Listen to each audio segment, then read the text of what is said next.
कितना भी प्रमाण दे लो, चाहे कितना भी। अभी एक संवाद चल रहा है राधा जी का प्रसंग, इसका प्रमाण हम पहले दे चुके हैं, पर जिसकी दृष्टि में सियोर वाला महाराज गलत है तो वो जिंदगी भर कितना भी प्रमाण दे ले। जैसे माता जानकी प्रमाण दे देकर आखिरी में जमीन में चली गई, पर उसकी किसी ने नहीं मानी। ऐसा चाहते हैं दुनिया के लोग कि तुम प्रमाण देते रहो, देते रहो, देते रहो। क्या प्रमाण दें? क्या प्रमाण चाहिए?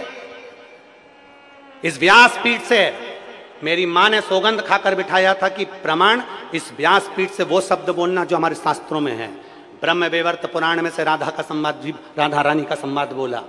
इसके बाद राधा रहस्य में से राधा जी का संवाद बोला।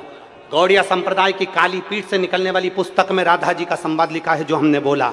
और प्रसन्नता ब्रज 84 कोस में अनय घोष का मंदिर है, वहां जाकर दर्शन करो जावड़ गांव में, उसका प्रसंग कहा। उसके बाद कितना प्रमाण चाहिए तुमको?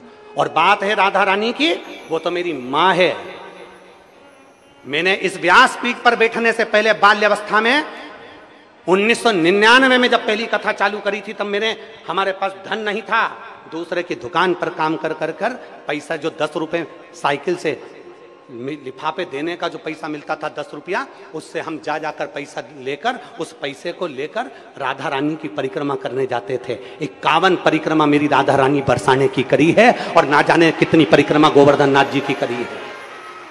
वो तो मेरी माँ है, उसके चरणों में तो मेरा शीश जिंदगी भर पड़ा रहे। और जिस दिन मेरी राधा रानी मुझको इशारा कर कर बुला ले कि मेरे चरणों का दास बन जा, यहां बैठकर मेरे दरवाजे की चाकरी करना, झाड़ू लगाना, तो झाड़ू लगाने के लिए तैयार हूं। व्यासपीठ छोड़कर मेरी राधा रानी के चरणों में बैठ जाऊंगा। और माफी की बात करते हो, इस राधा रानी के चरणों में तो मेरी पूरी जिंदगी, मेरा खानदान और मेरा कुटुंब पड़ा है। क्योंकि देवी भागवत में लिखा है राधा शिव का अवतार और कृष्ण पार्वती का अवतार है। मेरे शंकर का स्वरूप मेरी राधा रानी, मेरे गोवर्धन नाथ, मेरा ब्रज मुझसे बिसराता नहीं है।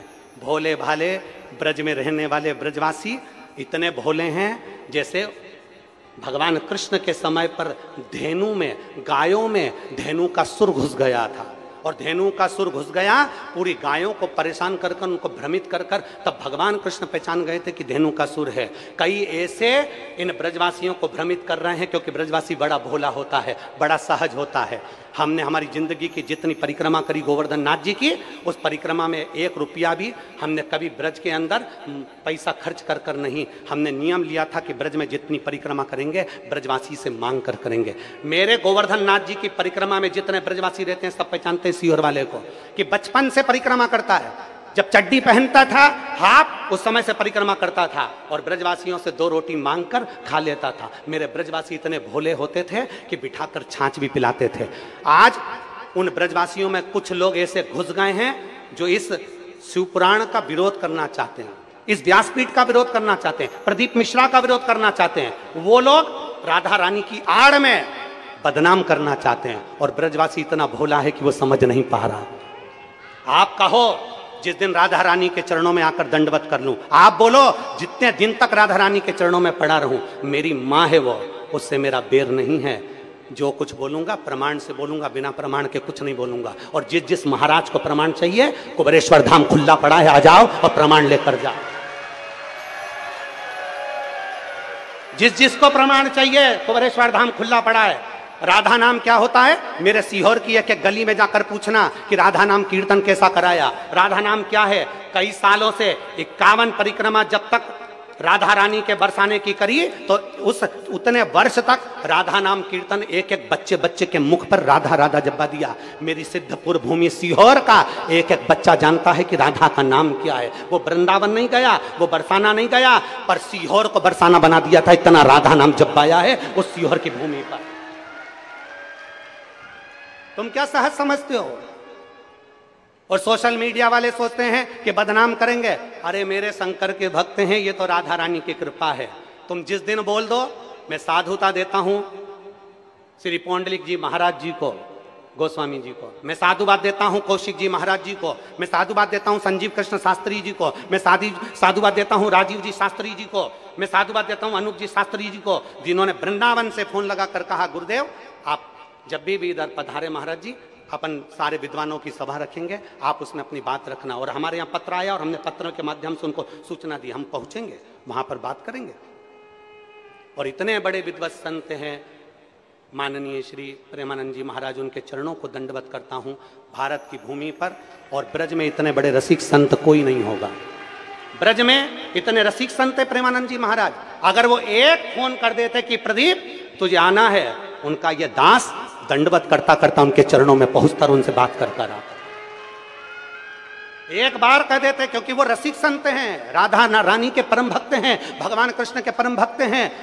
उनके लिए मेरे ये प्राण भी उनके चरणों में निछावर हैं। अगर वो बोलते तो मैं उनके चरण धोकर आचमन कर कर जवाब देकर आता। इतने रसिक संत हैं, उनका प्रणाम करता हूं मैं, उनको नमन करता हूं मैं, जिनकी जिह्वा पर इस बावरे का नाम तो आया, कैसे भी आया, कल्याण तो हो गया, नाम तो आया। और मेरे ब्रज के एक एक ब्रजवासी को नमन करता हूं, प्रणाम करता हूं। अगर मेरी वाणी से कोई चोट लगी हो तो मुझे क्षमा करिएगा, पर प्रमाण से कहा है और प्रमाण अपने पास रखूंगा और उस प्रमाण को जिंदगी भर रखूंगा। सत्य पर जियाऊं और सत्य पर जीऊंगा, क्योंकि मेरा शंकर सत्यम शिवम और सुंदरम वाला है।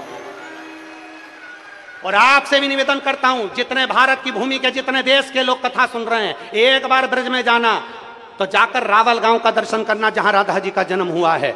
जाना तो बरसाने का दर्शन करना, जहां राधा रानी पहुंची हैं। मेरी रावल में राधा रानी जी का जन्म हुआ, उनको वहां पर लाडली कहा जाता था। जब राधा जी बड़ी हो गई, साल निकल गया, तब राधा जी बरसाने में पहुंची हैं। और बरसाने में पहुंची तो उनको किशोरी जी कहा गया, क्योंकि किशोर अवस्था में पहुंची थी। जब तक रावल में रही तब तक वो लाडली थी, बरसाने पहुंची वो किशोरी हो गई, क्योंकि किशोर अवस्था में पहुंची हैं। उनको समझना, बरसाने की एक एक रच को समझना, एक एक ब्रज 84 कोस की रच को समझना कठिन काम है महाराज। अच्छे अच्छे ब्रह्मा तक चले गए, धक्के खाकर ब्रज की लीला को नहीं समझ पाए।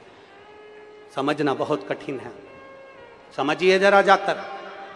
और जिन्होंने आधी वीडियो चलाई है उनको तो मेरी राधा रानी सब देख लेगी और मेरे भोलेनाथ देख लेंगे। आधी वीडियो चलाई, उन्होंने ये नहीं बताया कि बरसाने का महत्व क्या बताया गुरुजी ने, उन्होंने ये नहीं बताया कि राधा कृष्ण के विवाह का प्रसंग क्या सुनाया गुरुजी ने, उन्होंने ये नहीं बताया कि बरसाना का जो मूल महत्व बताया गया था, उस कथा को पूरा सुनना था कि हमने बताया था उस कथा में कि वर्ष में एक बार आना बरसाना, अर्थात आपकी जिंदगी में अगर मनुष्य की देह है तो वर्ष में एक बार राधा रानी के दरवाजे पर जाते रहना और उनको प्रणाम करते रहना, तो तुम्हारे पाप छिन्न होते रहेंगे। राधा रानी पाप को छिन्न कर देती है। उस क्लिपिंग को पूरा तो बताया नहीं, उसमें से काट कर हमारे सब्जेक्ट को छोड़कर उसमें दूसरा उस सब्जेक्ट को वही की वही फेस लगाकर, वही की वही वाणी लगाकर, उसको काट काट कर क्लिपिंग बनाकर जनमानस में प्रेषित कर दिया। मेरा साधुता है पूरे ब्रज भूमि के संतों को, साधुओं को, राधा रानी के चरणों को, जिस दिन आऊं उस दिन मेरी राधा रानी की पूरी देहली की मैं झाड़ू लगाता फिरूं, मुझे कोई दिक्कत नहीं, मेरी माँ है वो। पर जो गलत राधा रानी के पर्दे की आड़ में जो शिव महापुराण को लांछन लगा रहे हैं, राधा रानी की पर्दे की आड़ में जो विद्रोही, जो विधर्मी, जो सनातन धर्म को अच्छा नहीं देख सकते, वो इस पर्दे की आड़ में ना जाने क्यों बदनाम करने में लगे हैं। इन्होंने कईयों को बदनाम किया तो हमको भी करेंगे, कर रहेंगे नहीं। नामदेव, तुकाराम, रामकृष्ण, मीरा, कर्मा जैसों को नहीं छोड़ा तो हमें कौन छोड़ने वाला। साधुता है। और मेरी ब्रज की पवित्र भूमि को, मेरे ब्रज में रहने वाले ब्रजवासियों को दंडवत प्रणाम करता हूं, नमन करता हूं। आपकी साधुता है, आपके बीच में रहा हूं, साधुता है। और यदि एक शब्द के लिए अगर एक पत्र भेज देते सीहोर वाले महाराज के पास में, कुबरेश्वर धाम का पता सबको मालूम, एक पत्र भेजते, ये पत्र भी आते हैं, वो पत्र भी मैं पढ़ता और मेरे को आज्ञा होती मैं ब्रज में जाकर तुरंत उस बात का जवाब देता कि ब्रह्म वैवर्त पुराण के 174 नंबर पेज पर ये सब बातें लिखी हुई हैं, राधा रहस्य में ये बात लिखी हुई है। मैं कहता गौड़िया संप्रदाय के काली पीठ से निकलने वाली पुस्तक में ये बात लिखी। और ये भी नहीं मानना तो ब्रज की जावट गांव जाइए, जहां पर राधा जी का पूरा आनंदमय सुख आपको मालूम पड़ जाएगा कि विवाह का प्रसंग कहां है। हम भी मानते हैं, मां है हमारी, और मेरी मां कभी बुरा नहीं करती है। बोल राधा रानी सरकार की जय जय श्री राधा। वो जानती है, समझना मुश्किल। सोच बड़े आदमी बनना सरल है, बड़े सिंहासन पर बैठना सरल है, बड़ी जगह पर बैठना सरल है, पर बड़ी सोच रखना बहुत कठिन है महाराज, बहुत कठिन।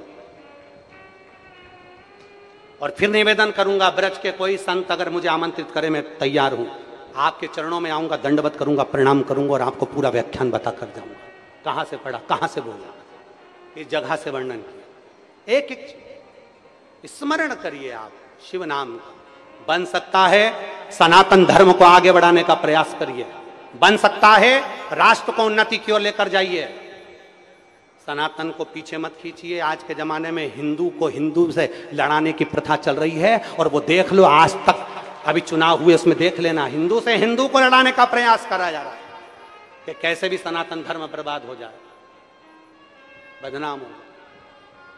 शिव तत्व की प्राप्ति औघड़ी है, शिव औघड़ी।